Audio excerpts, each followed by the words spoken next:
Good morning, beautiful beings, and welcome back to another vlog.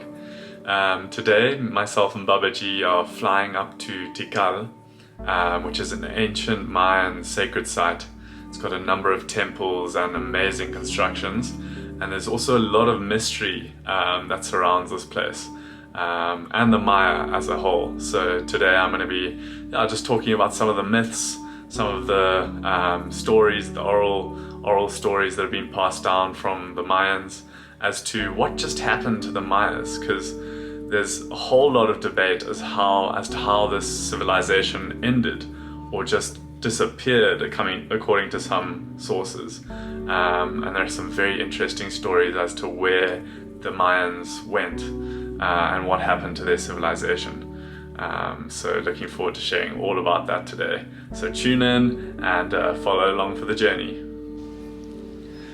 Now, when the Spanish arrived in Mexico, Guatemala area, the seat of the Mayan Empire or civilization, they found a lot of the cities and towns and things to be just abandoned and had just been left. Now, the kind of modern Western view of this is that the Mayan civilization came to an abrupt end due to drought and other natural problems.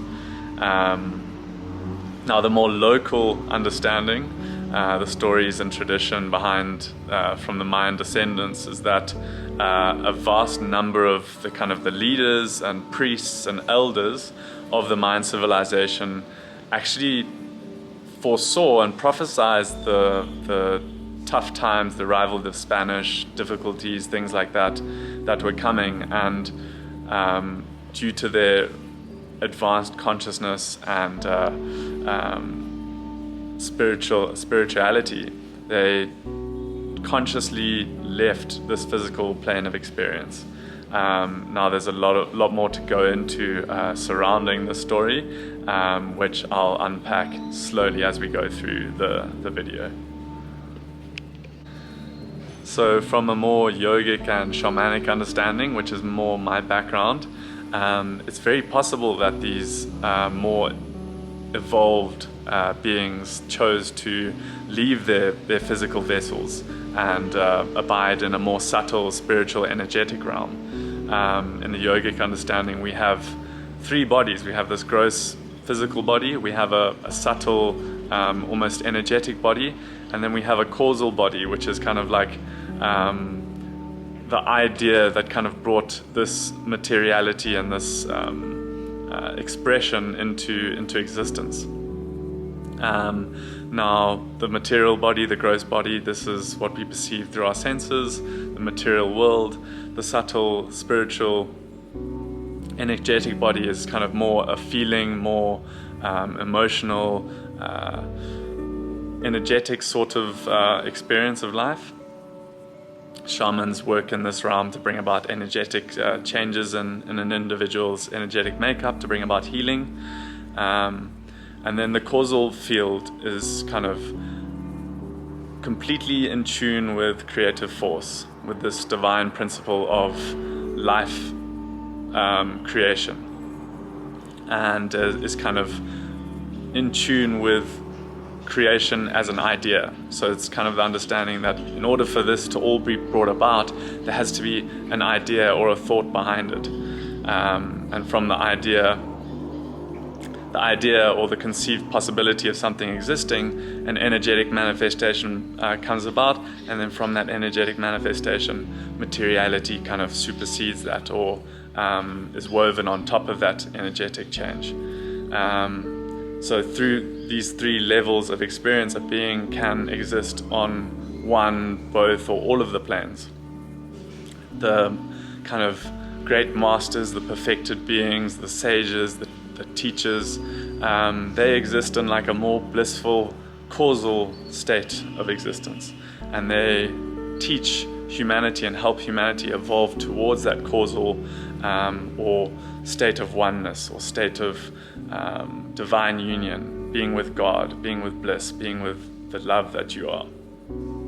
And below that is the astral plane, the subtle realm where these Mayans could have gone to begin to inhabit, and then this physical realm where we are all existing, and can perceive and know to be true. Now, depending on one's spiritual evolution or capacity, they can begin to perceive these other realms of existence. The material being like the lowest one, and then causal being the highest. So if these beings, these Mayan priests and elders and leaders were advanced enough, they could easily have chosen to begin to exist on an astral or subtle realm.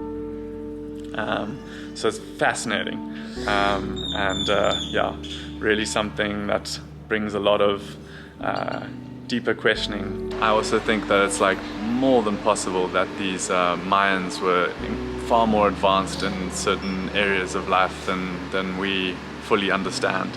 I mean, you look at the temple Tikal that they built however many thousand years ago, incredible feat of engineering. So it wouldn't surprise me if they were able to perform such a spiritual feat to leave this material plane. It's something I certainly feel is very possible. Oh, and I also just finished reading Autobiography of the Yogi, and there's a chapter or two in there that really goes deeper into this yogic understanding of the different realms of experience and all of those possibilities. So definitely give that book a read if you're interested in this sort of understanding and possibility of possible ways of living. So I'm super excited to get to this sacred site and just be in that energetic space, because if it was a place where these beings could choose to leave their physical bodies, it must be an energetically refined space, possibly still as much today, but one's got to go and find out and just open up and intend to connect with that space. I've had some pretty crazy and wild experiences connecting to sacred sites in Peru, which I'll share all about in other videos. So yeah, just very keen to go without any expectation and just with an open heart to receive whatever magic this sacred site of the Maya has in store for us. So yeah, please follow along for that journey. Subscribe, give this video a thumbs up, comment, interact, engage. I'm here to take questions and kind of delve deeper into these interesting topics of conversation that I'm not an expert at, but I really love kind of looking at these possibilities from a more ancestral lens and understanding, and really looking deeper into these stories and these teachings that are passed down from before us. So yeah, please follow along for all of that, and thank you so much for watching, and one love, humanity. You.